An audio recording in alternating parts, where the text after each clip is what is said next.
Halo teman-teman, halo semuanya, assalamualaikum warahmatullahi wabarakatuh. Kembali bersama saya di Sultan Ladin Channel.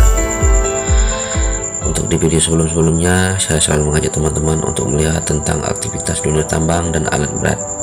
Tapi untuk di video kali ini, saya akan mengajak teman-teman untuk wisata religi ke Al-Quran terbesar di dunia, yaitu di Palembang. Untuk teman-teman yang sudah mampir di Sultan Ladin Channel, jangan lupa untuk menekan tanda like, subscribe, dan menekan lonceng notifikasinya. Oke teman-teman, langsung saja kita simak videonya. Indonesia merupakan negara dengan mayoritas penduduknya beragama Islam, dan telah diakui oleh dunia bahwa Indonesia juga merupakan negara dengan penduduk pemeluk agama Islam terbesar di dunia. Maka tak heran ada banyak tempat di Indonesia yang bisa dikunjungi sebagai tempat wisata religi. Penghargaan umat Islam di Indonesia terhadap ajaran Islam agaknya tidak perlu diragukan lagi. Banyak masjid yang megah dan indah merupakan bukti nyata bagaimana umat Islam Indonesia menjunjung tinggi agama Islam. Palembang, kota yang identik dengan makanan pempek ini, ternyata juga memiliki apresiasi yang sangat tinggi terhadap Islam. Hal ini bisa dilihat dengan adanya Al-Quran terbesar di dunia yang dipajang di Museum Al-Quran Raksasa. Bertempat di Jalan M. Amin Fauzi, Soa, Bojang, Kelurahan Gandus, Palembang, Sumatera Selatan, Museum Al-Quran Raksasa ini memiliki pahatan Al-Quran dengan media kayu temsu dan memiliki panjang 166 cm, lebar 140 cm, serta tebal 2,5 cm. Keseluruhan pahatan ayat suci Al-Quran yang ada di Museum Kebanggaan Orang Palembang ini berjumlah kurang lebih 315 papan.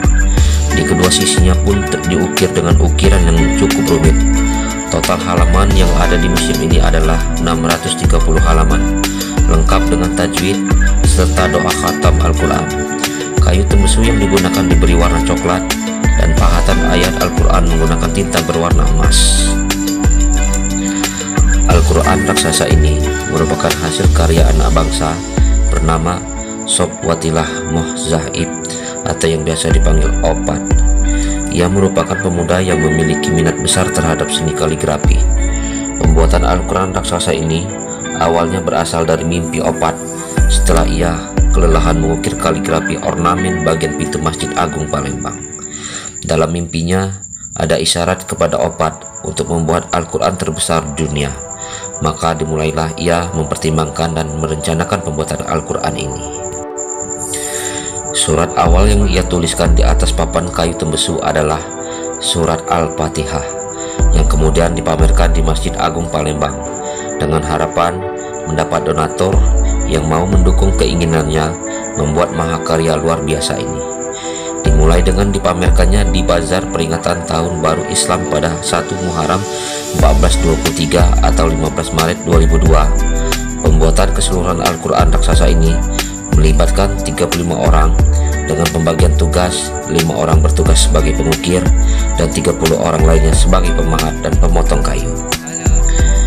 Pembuatan karya ini memakan waktu 7 tahun dengan memakan dana sebesar 1,2 miliar rupiah. Kendala yang dihadapi oleh tim pembuat Al-Quran ini adalah dana dan juga bahan baku tembusu. Harga kayu tembusu ini proses pembuatannya mengalami kenaikan harga dari hanya 2 juta rupiah per kubik kayu hingga 10 juta rupiah per kubik kayu. Namun berkat adanya donatur yang mendukung pembuatan karya indah ini, alhasil Al-Quran Raksasa mampu dirampungkan dan kini dipajang dengan indah di Museum Al-Quran Raksasa Palembang. Untuk membuat setiap pahatan, ayat Al-Quran terlebih dahulu ditulis di atas karton dan dijiplak ke dalam kertas minyak.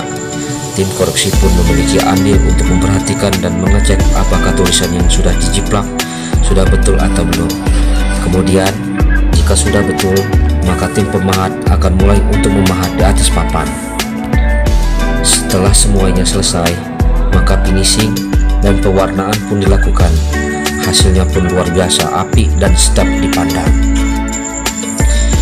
Museum yang sudah dinilai layak pada akhir 2011 dan kemudian diresmikan oleh mantan Presiden Indonesia Susilo Bambang Yudhoyono beserta delegasi Organisasi Konferensi Islam (OKI) pada 30 Januari 2012 ini sering dikunjungi oleh turis domestik maupun turis mancanegara.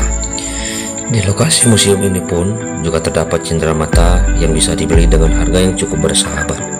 Serta ada tukang foto yang mematok harga tidak tinggi, hanya sekitar 10.000 hingga 20.000 rupiah.